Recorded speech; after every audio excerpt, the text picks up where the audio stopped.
Return what isn't yours, Venus, my stepmother Judith screamed, her voice echoing through the grand ballroom. You stole my daughter's birthright. The crystal chandelier lights seemed to dim as every face in the room turned to stare at me. My heart pounded in my chest as I stood frozen, champagne glass nearly slipping from my fingers. My name is Venus Carter, and I'm a 31-year-old pianist who never expected to be running my father's manufacturing company. Just 1 hour earlier, I had walked into the Westbrook Hotel ballroom for Judith's 55th birthday gala, genuinely hoping to mend fences. It had been a year since my father's passing, and the tension between us was suffocating. When her invitation arrived last week, I thought perhaps she was finally ready to move forward. I couldn't have been more wrong. This wasn't an olive branch, it was an ambush. That company belonged in Pamela's hands, Judith continued, stalking toward me as whispers rippled through the crowd. Your father built that business for his children, and you manipulated him when he was sick. I scanned the room desperately, looking for a friendly face among the sea of Houston's business elite. These were people I'd been working with for months, clients, suppliers, community leaders who had seemed to respect me. Now they stared with a mixture of shock and growing disapproval. That's not what happened, I said, but my voice sounded small even to my own ears. Dad's will was clear. He wanted his real daughter to have the company. Judith cut me off, not his piano-playing charity case who barely visited him. The tears welled up in my eyes as her words hit their mark. I had toured professionally for years, and yes, I hadn't been home as much as I should have. The guilt was something I lived with daily, but hearing it thrown at me publicly was devastating. Behind Judith stood my stepsister Pamela, a smug smile playing at her lips. She'd never shown any interest in the business while Dad was alive, but now she nodded along to every word her mother spoke. She's right, you know, someone murmured from a nearby table. I always thought it was strange how she suddenly appeared when Thomas got sick, another voice added. The room seemed to close in around me as more voices joined the chorus. Someone actually booed. Within minutes, the whispers had become a wave of open hostility. I think you should leave, Judith said, her voice now calm with the confidence of someone who knew she'd won. Nobody wants a thief at this celebration. As I walked toward the exit, legs trembling beneath me, one thought crystallized in my mind. I would not let this stand. Not tonight. Not ever. I made it to my car before the tears finally came. Sitting in the dark parking lot, I clutched the steering wheel as sobs racked my body. The humiliation burned through me like acid. These weren't just random people. They were Houston's business community, people whose respect I'd worked tirelessly to earn over the past year. My father, Thomas Carter, had built Carter Manufacturing from nothing over 40 years. He'd married Judith when I was 15, bringing her and 12-year-old Pamela into our lives after my mother's death. While Dad was alive, Judith had played the role of supportive wife, but everything changed after he was diagnosed with cancer 3 years ago. I remember sitting beside his hospital bed as he held my hand. Venus, he'd said, his voice weak but determined. You have a mind for business that Pamela doesn't. She's smart, but she doesn't care about Carter Manufacturing. You do.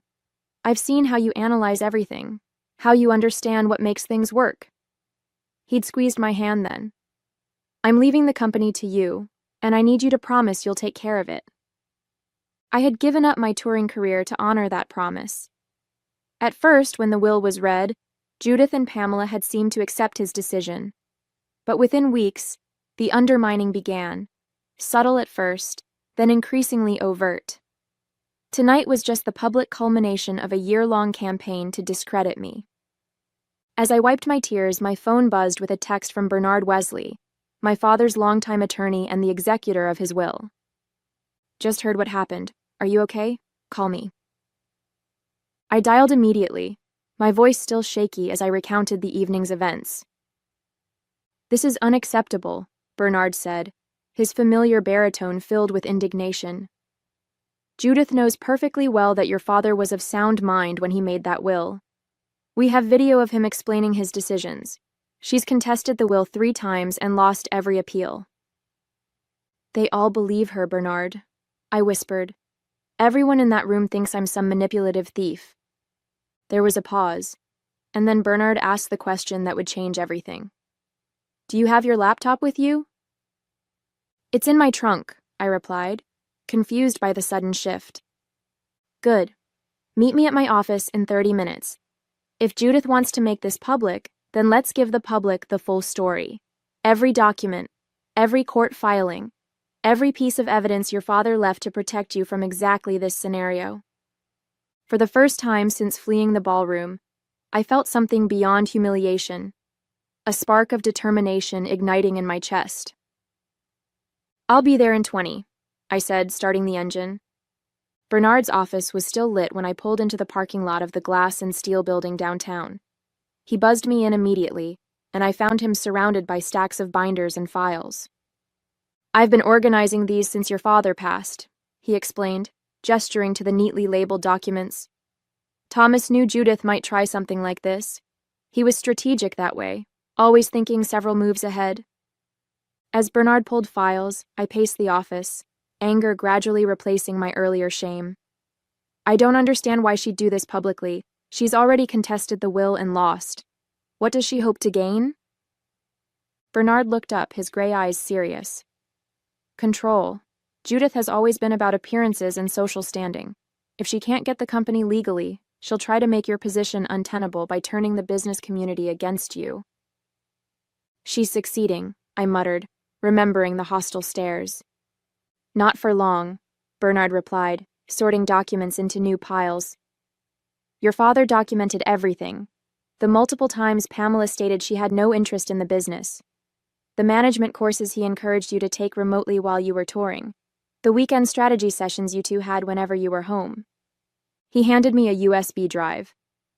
This contains video testimony from your father explaining his decision. He recorded it 3 months before he passed, specifically to prevent Judith from challenging his competency. I clutched the drive, remembering that day. Dad had been so weak, but his mind remained razor-sharp. While I'd known about this recording, I hadn't had the heart to watch it since his death. There's more, Bernard continued. Financial records showing how you've grown the company by 22% since taking over. Employee testimonials about how you prevented layoffs when the Anderson contract fell through. The board meeting minutes where you proposed giving Pamela a director position, which she declined because it involved too much boring paperwork. A plan began forming in my mind. Bernard, is that color printer of yours still lightning fast? He smiled, understanding dawning on his face. Indeed it is, and I have plenty of binders. For the next hour, we worked side by side, organizing irrefutable documentation that told the true story of Carter Manufacturing's succession. Bernard printed copies of court decisions, financial statements, and employee letters. I organized them into presentation binders, one for each table at the gala. As we worked, Bernard made calls to 3 of his associates who agreed to meet us at the hotel. These respected attorneys would lend additional credibility to our presentation. This isn't just about clearing your name tonight, Bernard said as we finished. This is about securing your position permanently. After this, Judith won't be able to undermine you again. I checked my watch, just past 10 p.m. The gala would still be in full swing. You know, I said, loading the binders into Bernard's SUV. My father always told me that in business, you don't just defend yourself when attacked. You respond with such overwhelming evidence that your opponent regrets ever questioning you in the first place. Bernard smiled. He would be proud of you tonight. I took a deep breath. Let's go.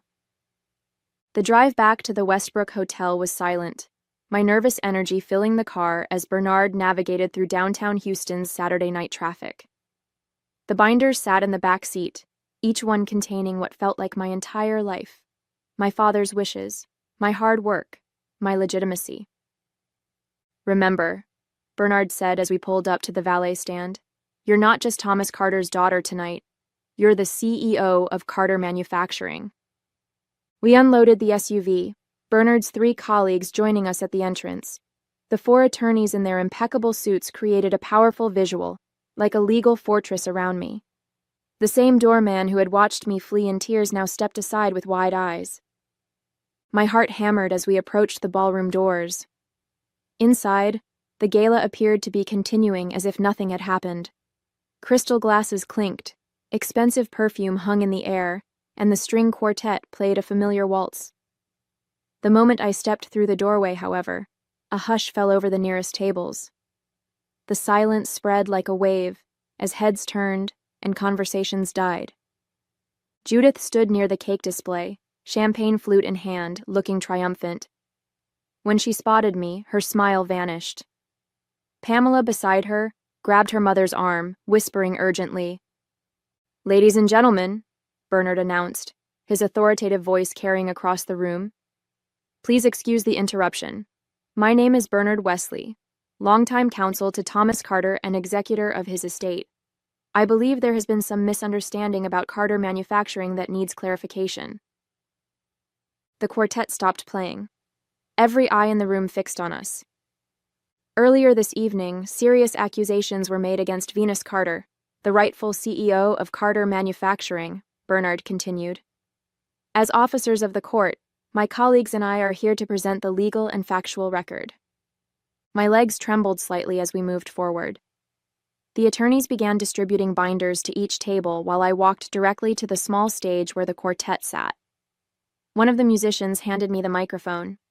2 hours ago, I was accused of stealing my father's company, I began, my voice steadier than I expected. I was called a thief and a manipulator. I was booed and humiliated in front of all of you. I paused, scanning the room. Some guests looked down, unable to meet my gaze. Others appeared confused, opening the binders with furrowed brows. My stepmother, Judith Carter, orchestrated that scene. What she didn't tell you is that she has contested my father's will 3 times in court. I nodded to Bernard, who projected the court documents onto the large screen behind me. She lost each time because my father's wishes were explicit and legally binding. Judith started moving toward me, but 2 of Bernard's colleagues stepped smoothly into her path. "Before you hear from me," I continued, "I'd like you to hear from my father." Bernard connected the USB drive to the sound system. The screen flickered, and then my father appeared, gaunt but clear-eyed, sitting in his study at home. The room fell into complete silence as my father's image appeared on screen. Despite his illness, he sat straight in his leather chair, his once robust frame now thin, but his eyes still sharp with intelligence. Several people gasped. Some hadn't seen how ravaged he'd become in his final months. "My name is Thomas Carter," he began, his voice raspy but firm. "I'm recording this statement on March 15th of last year, in the presence of my attorney Bernard Wesley and Dr. Catherine Wilson, who has certified my mental competence." The camera panned briefly to show both professionals before returning to my father. "I am the founder and CEO of Carter Manufacturing. After considerable thought and planning, I have decided to leave controlling interest in my company to my daughter, Venus Carter." Dad shifted slightly, wincing with discomfort before continuing. "I want to address why I've made this decision, as I anticipate it may cause conflict after I'm gone." His gaze seemed to look directly at Judith, even though he couldn't have known she would be watching this recording at her birthday gala a year later. Venus has demonstrated both the acumen and passion needed to lead Carter Manufacturing. Despite her career as a pianist, she has spent countless hours learning the business, analyzing our operations, and understanding our industry. She has completed business courses at my suggestion and has shown remarkable aptitude for strategic planning. The video cut to clips of me at the factory with Dad, reviewing blueprints, meeting with clients, moments I hadn't even realized were being recorded. My stepdaughter Pamela has been offered various opportunities to involve herself in the company over the years, but has consistently declined. When directly asked, she has stated, and I quote, "I have no interest in spending my life making boring industrial parts." The video then showed Pamela at a family dinner, rolling her eyes and saying those exact words, followed by her declining a management training position during a recorded meeting in Dad's office. "I love both my daughters," Dad continued, "but a business must be led by someone who loves it. Venus has that love. I am of sound mind and body in making this decision." Dr. Wilson appeared on screen, confirming Dad's mental competence with her credentials displayed below her name. The video ended with my father looking directly at the camera. I trust Venus to protect my legacy and the livelihoods of everyone at Carter Manufacturing. As the screen went dark, I looked around the room. Many guests were now paging through the binders, expressions of shock and dismay replacing their earlier judgment. Since taking over, I said into the microphone, Carter Manufacturing has increased revenue by 22%. We've expanded into 2 new markets, added 17 jobs, and avoided any layoffs despite losing the Anderson contract. I nodded toward Bernard, who displayed the financial charts on screen. On page 12 of your binders, you'll find letters from our employees, many of whom have worked for my father for decades, expressing their support for my leadership. I took a deep breath before continuing. Page 15 contains the formal job offer extended to Pamela 3 months ago, a director position with significant authority but less day-to-day operational responsibility. She declined via email, stating she had better things to do than waste time in a factory. I could see Pamela's face reddening as several guests turned to look at her. The final section, I said, my voice growing stronger, contains the court decisions rejecting Judith's challenges to my father's will. 3 different judges found no evidence of manipulation or undue influence. The medical reports confirmed Dad was fully competent when making his decision. I stepped forward, placing the microphone down for a moment, as I looked directly at Judith, who stood frozen near the cake display. You asked me to return what isn't mine, I said, loud enough for everyone to hear. But as these documents prove beyond any doubt, Carter Manufacturing is exactly where my father wanted it to be, in my hands. I picked up the microphone again, turning back to address the entire room. I understand many of you were misled tonight. You heard one side of a complicated story and reacted based on incomplete information. I paused, letting my gaze sweep across the ballroom. I don't blame you for that. What I do ask is that you take the time to review the evidence in front of you before making further judgments. The atmosphere in the room had transformed. The hostility was gone, replaced by discomfort and embarrassment. Gregory Thompson, the CEO of our largest client, stood up from his table. Venus, I owe you an apology, he said, his voice carrying across the room. I should have known better than to accept such serious accusations without question. His public acknowledgement seemed to break a dam.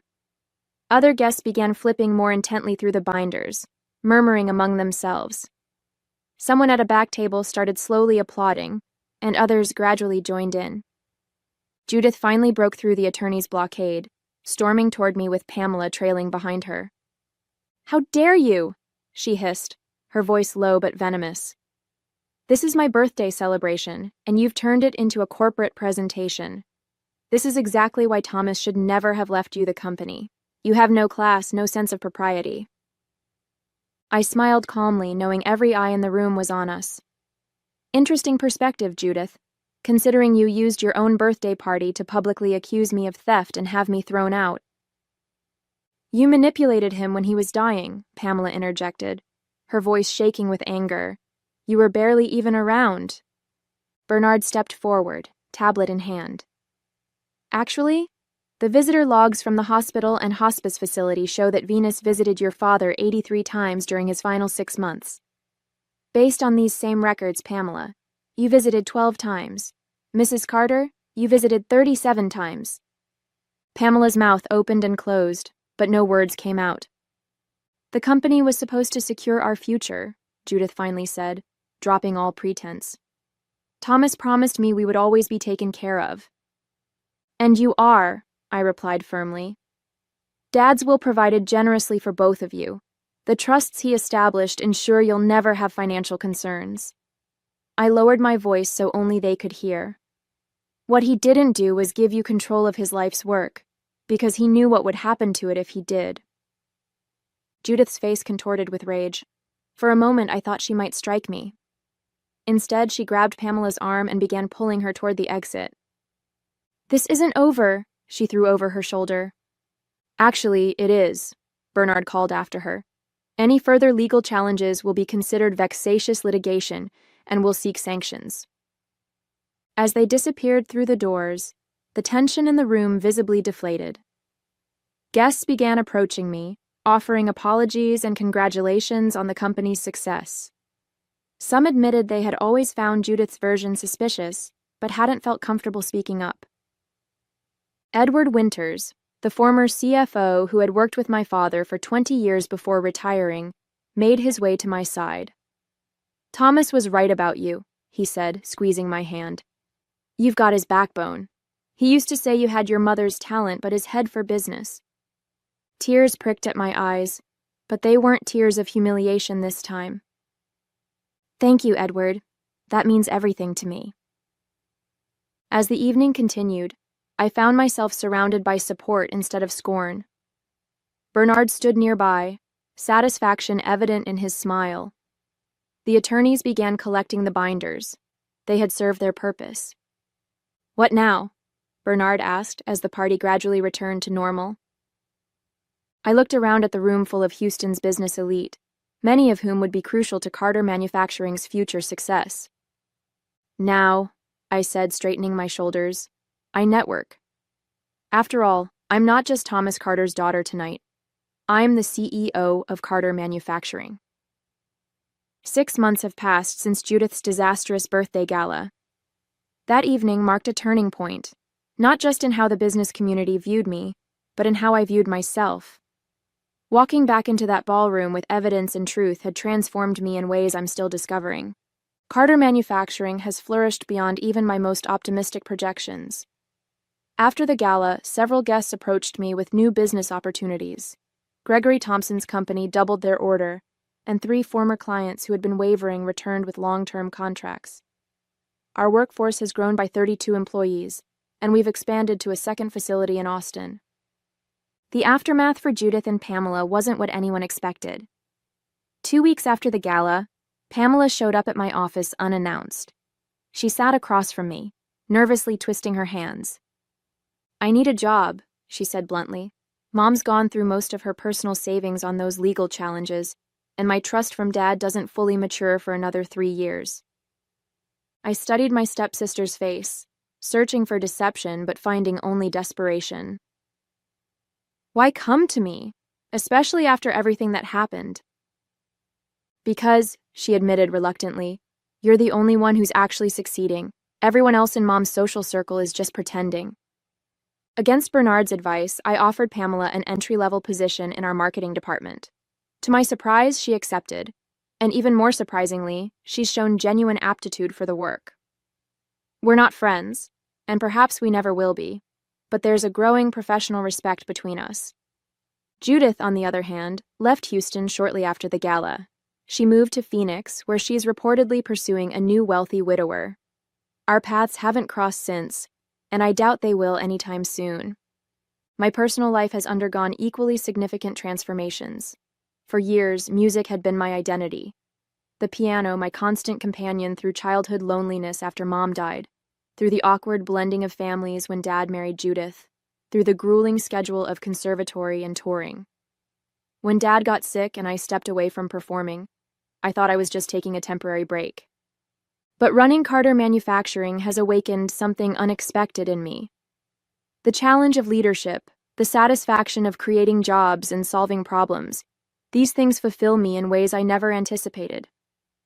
I still play piano, usually late at night when the day's work is done, but my relationship with music has evolved into something more personal and less performative. Last month, I did something Dad would have loved. I established the Thomas Carter Foundation, dedicated to bringing music education to underprivileged schools across Texas. The foundation also provides business mentorship to young entrepreneurs, combining both sides of my life into something meaningful. At our launch event, I performed publicly for the first time since taking over the company, playing my father's favorite Chopin nocturne on a grand piano we'd brought into the factory. As I played among the machines my father had built, surrounded by the employees whose livelihoods he had secured and I now protected, I felt his presence more strongly than I had since his death. I realized that inheritance isn't just about assets and ownership. It's about carrying forward the best parts of those we've lost while adding our own unique contributions. The business community that once booed me now points to Carter Manufacturing as a model of innovation, and ethical leadership. The company thrives, Pamela is finding her way, and I've discovered a new harmony between the artist I was and the businesswoman I've become. Dad was right all along. Some legacies aren't stolen, they're earned.